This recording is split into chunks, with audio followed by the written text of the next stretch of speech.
Assalamualaikum warahmatullahi wabarakatuh.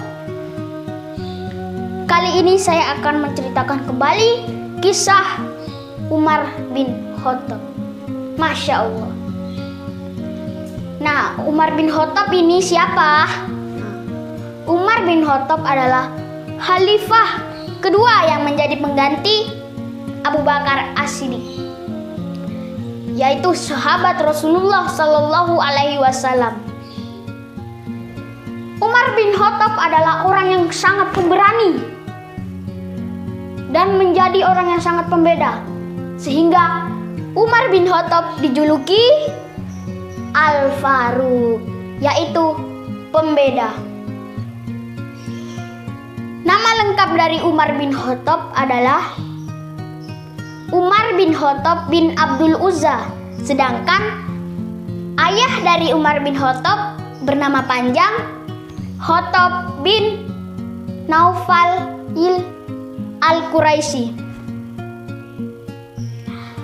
Umar bin Khattab berasal dari suku Quraisy, sedangkan ayah dari Umar bin Khattab berasal dari Bani Adi. Sebelum masuk Islam, Umar bin Khattab adalah orang yang sangat kejam dan keras. Pada saat itu Rasulullah Shallallahu Alaihi Wasallam sedang berdakwah, dan Umar bin Khattablah yang menjadi paling kejam dan keras, yang menolak perintah atau pesan Islam. Sehingga Umar bin Khattab juga seringkali menyiksa pemeluk agama Islam, sehingga ingin membunuh Nabi Muhammad. Pada saat itu Umar tengah berjalan pergi mencari Rasulullah Shallallahu Alaihi Wasallam. Kemudian di tengah-tengah perjalanan Umar berpapasan dengan seorang pemeluk agama Islam, yaitu Nu'aim bin Abdullah.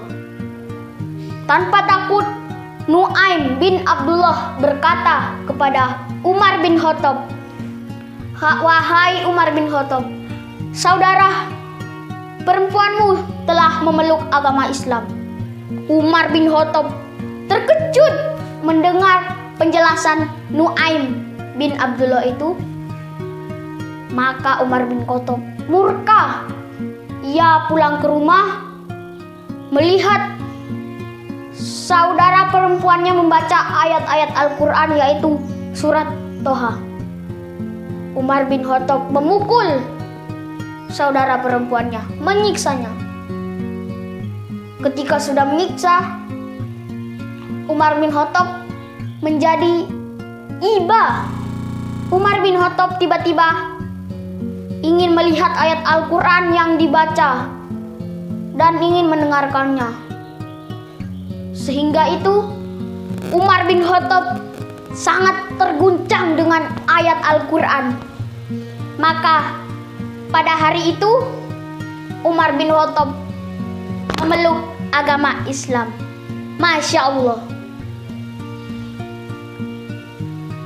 Setelah beberapa lama memeluk agama Islam, Umar bin Khattab menjadi seorang khalifah. Umar bin Khattab pada masa pemerintahannya memperluas wilayah ajaran Islam, yaitu Babilonia, Iskandari, Mesir, dan Palestina. Setelah 10 tahun itu, Umar bin Khattab menyebarkan agama Islam dan berdakwah. Umar bin Khattab tewas dibunuh oleh Raja Lu'lu, seorang majusi yang iri dengki dengan agama Islam yang maju pesat pada pemerintahan Umar bin Khattab. Umar bin Khattab tewas dibunuh pada hari Rabu. Saat itu ia menjadi imam pada sholat subuh. Kejadian itu terjadi pada 23 Hijriah 644 Masehi. Umar bin Khattab meninggal pada usia 63 tahun dan Umar bin Khattab dimakamkan di sebelah makam Rasulullah Shallallahu Alaihi Wasallam dan Abu Bakar As-Siddiq. Oke, itu saja cerita singkatnya. Wassalamualaikum warahmatullahi wabarakatuh.